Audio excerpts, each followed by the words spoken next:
Hello guys, मैं श्वेतांक और आप देख रहे हैं दी लैपटॉप। टाइगर श्रॉफ की हीरोपंती 2 सिनेमाघरों में रिलीज हो चुकी है। टाइगर ने 2014 में हीरोपंती नाम की फिल्म से अपना करियर शुरू किया था। ये उस फ्रेंचाइज की दूसरी फिल्म है, मगर दोनों फिल्मों की कहानियां अलग हैं। इस फिल्म में कहानी भी है, ये बात स्वीकारने में हमें काफ़ी समय लगा, देर लगी, लेकिन मैंने जीना सीख लिया। बहरहाल, हीरोपंती 2 की कहानी बबलू नाम के एक लड़के की है जो शायद स्पाई या सीक्रेट सर्विस एजेंट है। उसने पास्ट में बहुत सारा कांड किया हुआ है, मगर अब वो नाम बदलकर अपनी माँ के साथ इंग्लैंड में रहता है। उसने जिस चीज़ के साथ पंगा लिया था वो सब लोग उसे मारना चाहते हैं। फिल्म को इंटरनेशनल लोकेशन पर शूट करना था, इसलिए सारे विलेन दुनिया के अलग अलग हिस्सों से हैं। कोई इजिप्ट से है, कोई चाइना से है। खैर, दूसरी तरफ है लैला। वो गैंगस्टर है, हैकर है, जादू का शौक रखता है। उसकी बहन इनाया बबलू की गर्लफ्रेंड है। खैर, लैला बबलू की हैकिंग क्षमता से इंप्रेस होकर उसके साथ इंडिया के सभी बैंक्स को लूटने का प्लान बनाता है। क्या वो लोग ऐसा कर पाते हैं? अगर नहीं, तो बबलू लैला को कैसे रोकता है? जो लोग बबलू को मारना चाहते थे उनका क्या होता है? ये कुछ ऐसे सवाल हैं जिनके जवाब जानकर भी आपके जीवन में कुछ खास बदलाव नहीं आएगा। सेलडाउन का खर्चा अलग होगा। हीरोपंती 2 एक ऐसी फिल्म है जो टाइगर श्रॉफ के एक्शन टैलेंट को भुनाने के मकसद से बनाई गई है, मगर उस एक्शन को किसी कहानी में फिट करना पड़ेगा। इसी आइडिया के साथ साजिद नडियाडवाला, अहमद खान और रजत अरोड़ा ने एक कहानी लिखी। उस कहानी का एक सीन आपको बताते हैं। बबलू के कूल्हे पर गोली लगी है। जान पर खतरे को देखते हुए वो किसी अस्पताल में नहीं जा सकता, इसलिए वो जानवरों के डॉक्टर के पास जाता है।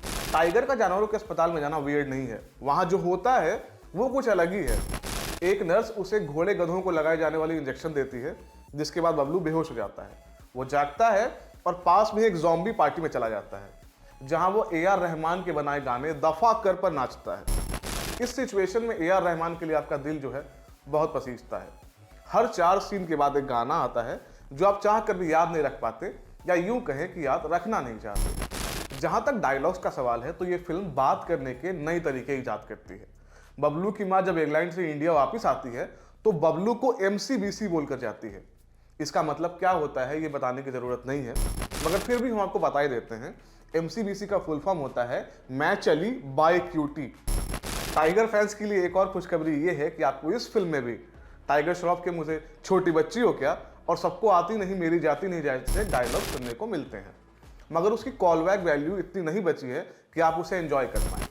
ये फिल्म हर बीतते सीन के और सीक्वेंस के साथ क्रिंज कंटेंट में तब्दील होती चली जाती है। आप बस ये देखते रहते हैं कि मामला और कितना खराब हो सकता है। हैरानी की बात ये कि आप जितना सोचते हैं मामला उससे कहीं ज्यादा खराब हो जाता है। ये फिल्म 2 टाइमलाइंस में घटती है, एक प्रेजेंट टाइम और दूसरा फ्लैशबैक, मगर इन दोनों में कोई फर्क नहीं है, क्योंकि दोनों ही सिचुएशंस में टाइगर श्रॉफ सेम चीज कर रहे हैं, पब्लिक को निराश। हीरोपंती 2 में 2 चीजें पॉजिटिव लगती हैं। टाइगर का किरदार मार धाड़ और एक्शन से दूर भागता है।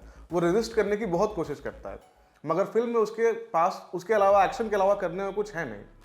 नवाज के किरदार लैला के बारे में बताया जाता है कि वो हैकर है। बेसिकली उसे कंप्यूटर और इंटरनेट की बढ़िया जानकारी है। फिल्म अपने क्लाइमैक्स में उस चीज़ को जस्टिफाई करने की कोशिश करती है, मगर ये सीन सलमान खान की फिल्म किक के क्लाइमैक्स जैसी लगती है, जहां देवीलाल के हाथों शिव गजरा मारा जाता है। टाइगर श्रॉफ ने फिल्म में बबलू का रोल किया है, जो कि शांति से अपना जीवन जीना चाहता है। वो लोगों की भलाई करना चाहता है, मगर एक्शन करना उसकी मजबूरी है, क्योंकि उसके बिना पिक्चर नहीं चलेगी। टाइगर के बारे में कहा जाता है कि वो एक्टर नहीं स्टार है, मगर ये किस किताब में लिखा है कि स्टार्स को परफॉर्म करने की मनाही है। एक्शन टाइगर श्रॉफ का फोर्टे है। वो बड़े आराम से वर्ल्ड क्लास स्टंट्स कर लेते हैं, मगर अब उन्हें कंफर्ट जोन से बाहर निकलने की भारी जरूरत है। टाइपकास्ट होना और हर फिल्म में रेपिटेटिव होना 2 अलग चीजें हैं। टाइगर रेपिटेटिव हो गए हैं। तारा सुतारिया ने फिल्म में इनाया नाम के एक बिलियनियर का रोल किया है, जो गेमिंग बिजनेस में है। ये इतना फ्लॉड कैरेक्टर है कि इस पर अलग से निबंध लिखा जा सकता है। आमतौर पर फिल्मों के रिव्यूज में हमें ये पढ़ने को मिलता है कि यहाँ फला एक्टर को जो है स्क्रीन टाइम नहीं मिली, है ना। हीरोपंती 2 के मेकर्स इस बात पर संज्ञान लेते हुए खुद को करेक्ट करते हैं।